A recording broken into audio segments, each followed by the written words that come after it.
Assalamualaikum teman-teman. Pernah nggak kalian dengar orang bilang, kalau Tuhan itu ada, kenapa dunia penuh penderitaan? Atau, sekarang semua bisa dijelaskan sains, jadi buat apa Tuhan? Nah, hari ini kita bahas argumen-argumen orang ateis yang sering banget muncul, tapi sebenarnya bisa dijawab dengan logika sederhana dan dalil yang jelas. Yuk, kita mulai satu persatu. Oke, saya mulai dengan pertanyaan pertama buat Pak Ustadz. Kalau Tuhan itu ada, kenapa manusia menderita? Bayangkan kamu lagi main game.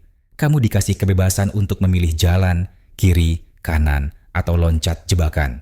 Kalau semua jalan aman, gamenya nggak seru kan? Nah, hidup juga gitu.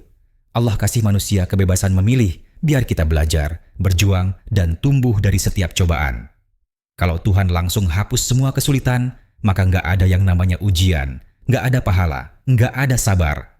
Rasulullah Shallallahu Alaihi Wasallam bersabda, tidaklah seorang muslim tertimpa kelelahan, penyakit, kesedihan, kecemasan, gangguan, bahkan duri yang menusuknya, melainkan Allah hapus sebagian dosanya karenanya. Hadis riwayat Bukhari and Muslim. Jadi, penderitaan bukan bukti Tuhan nggak ada, tapi bukti bahwa hidup ini punya makna dan arah. Karena kalau semua lancar tanpa kesulitan, manusia nggak akan pernah belajar jadi kuat dan bersyukur. Baik, saya rasa saya bisa terima jawabannya. Bagaimana dengan perkembangan ilmu pengetahuan? Ini sudah zaman modern. Sains sudah bisa menjelaskan segalanya. Jadi, artinya Tuhan sudah nggak diperlukan. Ya, sains memang bisa menjelaskan bagaimana hujan turun, tapi bukan kenapa air bisa punya sifat menyejukkan dan menyuburkan.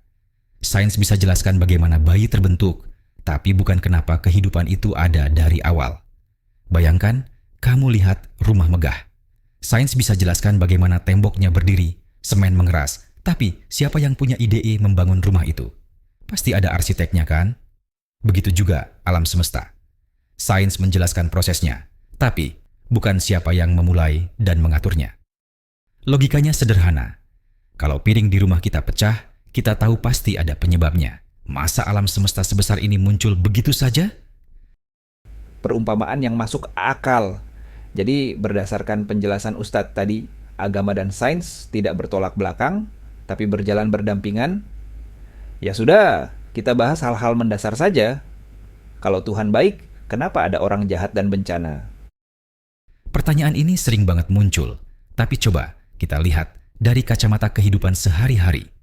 Kalau semua orang dipaksa baik, itu bukan lagi kehidupan, tapi robot. Allah kasih kita pilihan, karena justru dari situlah lahir nilai baik buruk, dosa, pahala. Bencana juga bukan tanpa hikmah. Misalnya gempa, ya, itu menakutkan. Tapi setelahnya manusia belajar membangun rumah lebih kuat, belajar saling tolong, belajar rendah hati pada alam. Allah berfirman, dan kami pasti akan menguji kamu dengan sedikit ketakutan, kelaparan, kekurangan harta, jiwa, dan buah-buahan. Dan sampaikan kabar gembira bagi orang-orang yang sabar. Al-Quran Surat Al-Baqarah ayat 155. Jadi bencana bukan bukti Tuhan jahat, tapi panggilan agar manusia kembali sadar dan belajar bersyukur. Anda berargumen seperti itu seakan-akan agama hanya memberi dampak baik saja, namun kenyataannya agama juga membawa perang dan kebodohan. Kalimat ini sering banget dipakai untuk menyalahkan agama. Padahal, kalau kita jujur, banyak perang bukan karena agama, tapi karena keserakahan dan politik. Lihat aja Perang Dunia Pertama dan Kedua. Bukan karena perbedaan agama, tapi karena kekuasaan dan ekonomi. Islam sendiri mengajarkan aturan perang yang manusiawi melalui sabda Rasulullah Shallallahu Alaihi Wasallam, yaitu, janganlah kalian membunuh wanita, anak kecil, orang tua renta, dan jangan menebang pohon. Hadis riwayat Abu Dawud. Jadi kalau ada yang pakai nama agama untuk menindas, itu bukan salah agamanya, tapi salah orang yang menyelewengkan ajarannya. Ekonomi dan kekuasaan ya. Setelah saya pikirkan ulang, mungkin memang benar juga. Itulah hal-hal yang biasanya motivasi utama peperangan. Tapi saya masih belum melihat pentingnya harus beragama. Lagi pula, kita bisa hidup bermoral dan berbuat baik meski tanpa Tuhan dan aturan agama. Mungkin benar, banyak orang baik meski nggak beragama.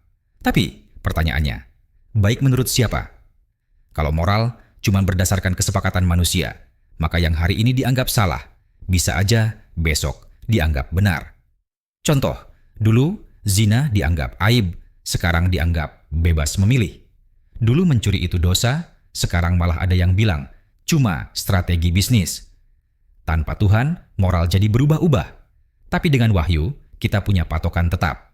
Allah berfirman, Al-Quran Surat Al-Ma'idah ayat 48. Artinya, wahyu menjaga nilai moral agar tidak disesuaikan dengan hawa nafsu manusia. Itulah kenapa Islam menetapkan standar moral yang tetap, bukan karena membatasi, tapi karena menyelamatkan manusia dari kebingungan. Nah teman-teman, dari semua argumen yang tadi kita bahas, ternyata logika paling sederhana pun bisa menunjukkan Tuhan itu ada dan Islam menjelaskannya dengan sangat rasional. Kalau alam semesta ini begitu teratur, maka pasti ada yang maha mengatur. Kalau hati manusia selalu mencari makna, pasti ada sumber makna itu, yaitu Allah. Pertanyaannya sekarang, argumen ateis mana yang paling sering kalian dengar dan mana yang menurut kalian paling sulit dijawab? Tulis pendapatmu di kolom komentar ya. Jangan lupa like videonya, share ke teman-temanmu yang suka berargumen seperti ini, dan subscribe supaya channel ini bisa mencapai 1000 subscribers. Wassalamualaikum warahmatullahi wabarakatuh.